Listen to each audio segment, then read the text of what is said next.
Hey guys, hope you're doing well today, and in this video I'm going to be showing you what's all involved in changing the axle shaft seal on the hydro on a John Deere Zero-Turn 900 series. This particular one is a Z930M, and I can't remember the year, but I'm going to go over a couple things what you need to know, and what you're going to need, how you're going to need to do this, and what tools you're going to need to do it.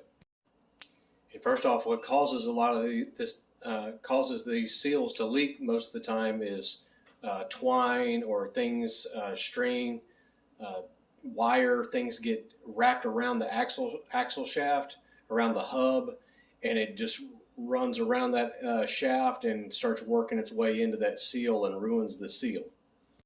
All right, so here's what the leaky seal looks like.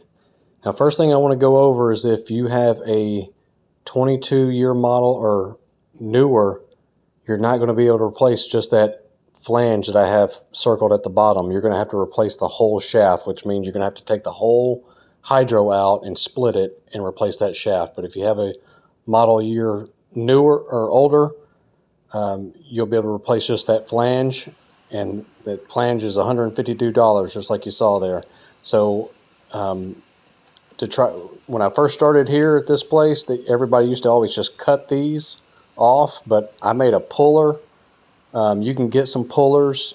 Sometimes you might have to heat the neck of that thing up and knock it off of there, but this is the hardest part of the job. That nut takes a 34 millimeter. Take that washer off, and here's the puller that I made. You can buy some pretty nice, or maybe even rent some heavy-duty pullers, and sometimes you might have to heat that hub up with a torch and put some pressure on it and knock the edge of that hub with a hammer.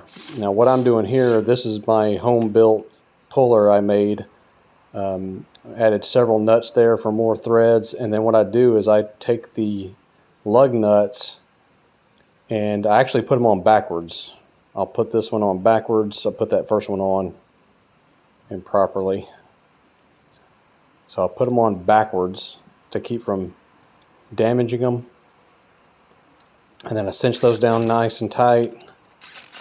Different pullers will do basically the same, pretty much the same thing as what I'm doing here. I just made this one day to try to keep from having to cut those hubs and save the customer an extra $152. So basically what I'm going to do here is put my big impact on there after I got those other three nice and tight. So I'm going to put my DCF 900 on there and pop it off. So that one actually went pretty easy. You got a keyway right there in the axle shaft. Now this is the type of stuff that causes the leak. All that debris gets caught between that little plastic guard and then messes up that seal. So right now, next up, you got to take that cover off there. That's just a cover or a guard. Takes a 12 millimeter. Take these bolts out. So taking that flange off is going to be the hardest part of this job. So now there's our leaky seal. You want to get this all cleaned up. If you have compressed air, that'd be great to clean it all up.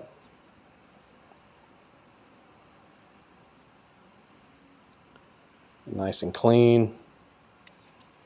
I'm going to go ahead and take my homemade puller off of that hub.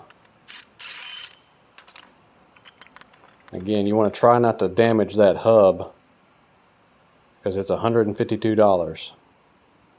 And like I said, if you have a 2022 model or newer, you're going to have to, that hub is all one piece with that shaft. So there's your part number for the seal.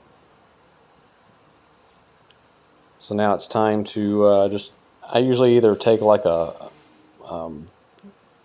punch or a screwdriver and just stab into that seal on one side, or a pick. And don't do like I did. Get something to catch the oil first before you start doing this. Right now I'm going to realize, wait, I need to get my oil pan. So just pry that seal out of there. I'm going to go get my oil pan.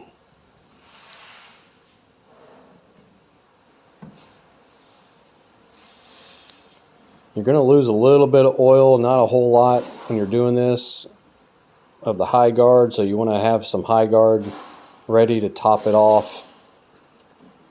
If you lose a lot of oil while doing this, you might lose about a quart or two. So right here, this usually works pretty good, but I'm going to grab my flathead screwdriver and just pry it on out of here.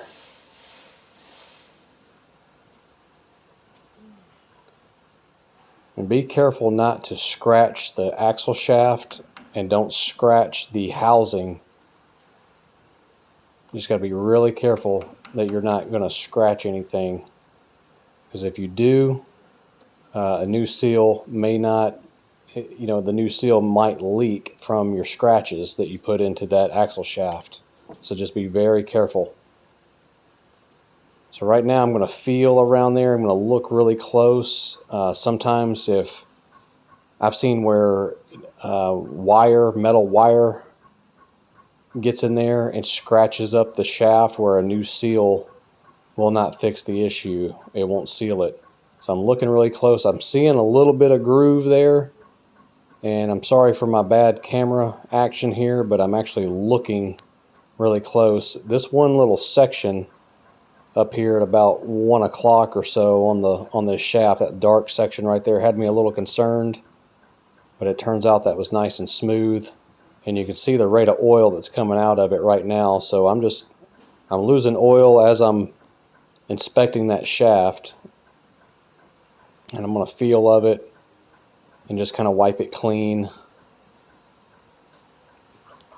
And I'm going to get the new seal.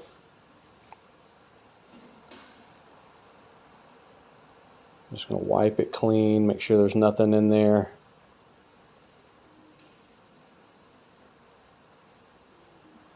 Now that shaft will move back and forth a little bit. That's normal, and might move about 3/16 of an inch back and forth, but it should not move up or down or forward to back. So I'm just taking my light and really carefully inspecting everything. While you got it at this point, this isn't a time to get into a rush. Just take your time, really inspect everything, and everything looks okay. That one part, that dark colored on that shaft, had me a little concerned. So take a little bit of oil if everything's okay, and put it on the inside of that seal.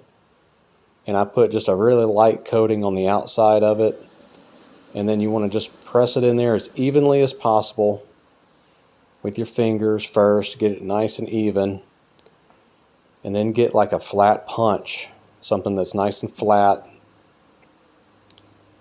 and just carefully just get as close to that edge as you can, and just gently start tapping it in all the way around, just working it in, working a circle.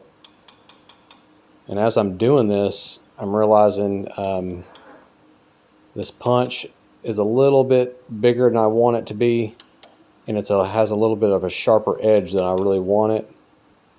And if you don't have a punch like this, you can also use an extension. Like this is a 1/4 inch extension, nice and smooth. Even if I hit the edge of the housing, it's not going to scratch up anything. So I'm just going to gently tap all the way around. Just work my way around. Don't get in a rush. Don't tear up the seal. Just working my way around it so it's nice and flush everywhere. So now I got the seal all the way in there, and I take some carb cleaner, and I want to get this as clean and dry as possible, because I'm going to test it before I put the flange and everything back together. I want to test to make sure that this seal is not leaking. So now's the time to add your fluid that you've lost, top it off. And what I'm doing, this is what I do. I'm not telling you how this is how to do it. I got that seat safety switch jumped. I've removed both wheels, and I'm going to crank this thing up. and with the seat safety switch jumped, I can start it up with the e-brake on, then I can turn the e-brake off, and then make sure you're not close to that hub, that axle shaft while it's turning, and I'm going to let that thing run for a while, get nice and hot, and then I'm going to just carefully look here for any leaks. And a lot of times you see it dripping at the bottom, it's leaking. And sometimes it's slow, so I'm a little concerned right here. I'm seeing it looks a little wet, so I'm going to clean it up even more, spray it a little more, and get it nice and dry with my compressed air. I'm going to let it run a little bit longer, because before I put this thing back together, I want to make sure it is not leaking. Alright, so right now it looks really nice and dry. I can tell it's not leaking. It's been running for probably about 15 minutes. So we're good to go here. Everything looks good. So now it's time to put it back together. And what I would recommend, if you get that thing off, take some, well, first you got to put this cover back on. That takes a little, put that guard back on. That's going to help prevent any rope or twine, string, whatever. I've seen barbed wire get wrapped around there and just absolutely ruin the shaft, ruin the housing, and they pretty much had to replace the hydro. This is what I was going to say. Get some anti-seize and put it all over that axle shaft. So if you ever have to do this job again, it'll make removing that hub much easier. Put your keyway in, slide the shaft on into the proper position. Now you'll see this washer here, there's a little bit of a flange. Now I'm showing you here how you shouldn't have it, that axle can move back and forth but not up and down. See that washer? That smaller side goes to the inside, and the larger side of the washer goes to the outside. And that's a top locking nut. It has to go on that one direction, 34 millimeter, and impact it on there.